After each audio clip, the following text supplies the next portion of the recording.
Hello বন্ধুরা, শেলিশ food স্টাইলে তোমাদের সবাইকে স্বাগত। আজকে আমি বানাবো সামুদ্রিক চাঁদা মাছের একটা ঝাল ঝাল রেসিপি। চলো বন্ধুরা, রেসিপিটা দেখে নিই। আমি এখানে চাঁদা মাছ নিয়ে নিয়েছি। মাছগুলো ভালো করে ধুয়ে নিয়েছি। মাছের মধ্যে দিয়ে দিচ্ছি নুন, দিয়ে দেবো হলুদ।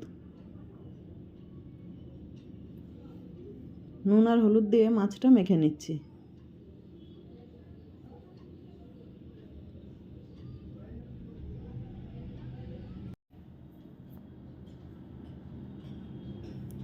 ভালো করে মাছটা নুন হলুদ মাখানো হয়ে গেছে। এবার একটা কড়াতে তেল দিয়ে দিচ্ছি। তেলটা গরম হয়ে গেলে নুন হলুদ মাখানো মাছগুলো দিয়ে দেবো।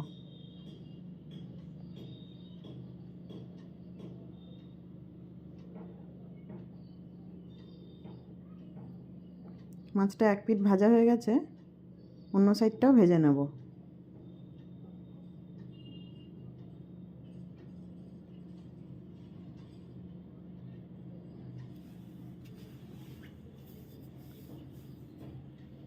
মাছগুলো তুলে নিচ্ছি।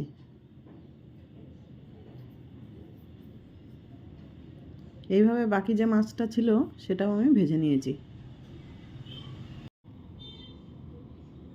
ওই তেলের মধ্যেই দিয়ে দেবো পেঁয়াজ কুচি আর চেরা কাঁচা লঙ্কা। পেঁয়াজ আর লঙ্কাটা ভেজে নেব।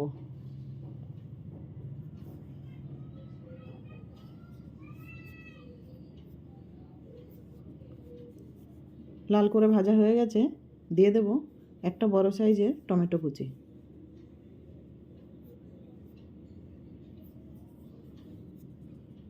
টমেটোটা একটু নাড়াচাড়া করে নিচ্ছি।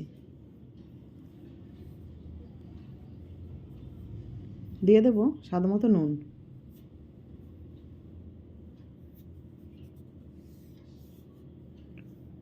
টমেটোটা গলে যাওয়া পর্যন্ত নাড়তে থাকবো।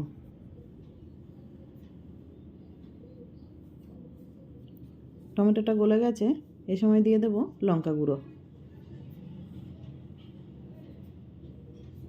দিয়ে দেব হলুদ, দিয়ে দিচ্ছি জিরে গুঁড়ো, দিয়ে দেব ধনে গুঁড়ো। সামান্য জল দিয়ে মশলাটা কষে নিচ্ছি।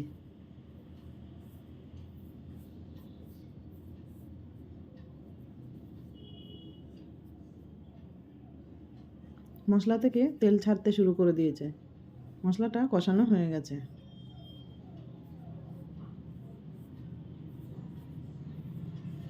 দিয়ে দেব পরিমাণ মতো জল।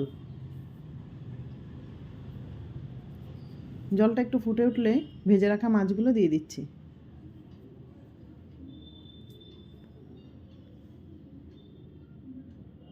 7-8 মিনিটের মতো আমি ঢাকা দিয়ে দিচ্ছি। এবার ঢাকা খুলে দেখে নিচ্ছি। ঝোলটা অনেকটা শুকিয়ে এসছে, মাছটা মাখো মাখো হয়েছে। দিয়ে দেবো কুচানো ধনেপাতা। বন্ধুরা, এই রান্নাটাতে আমি আদা রসুন ব্যবহার করিনি। একবার এইভাবে রান্না করে দেখুন, খেতে খুবই সুস্বাদু হয়। আর এই মাছটাতে কাঁটা অনেক কম থাকে, তাই বাচ্চারাও খেতে পারবে। মাছটা আমি একটা প্লেটে সার্ভ করে নিচ্ছি।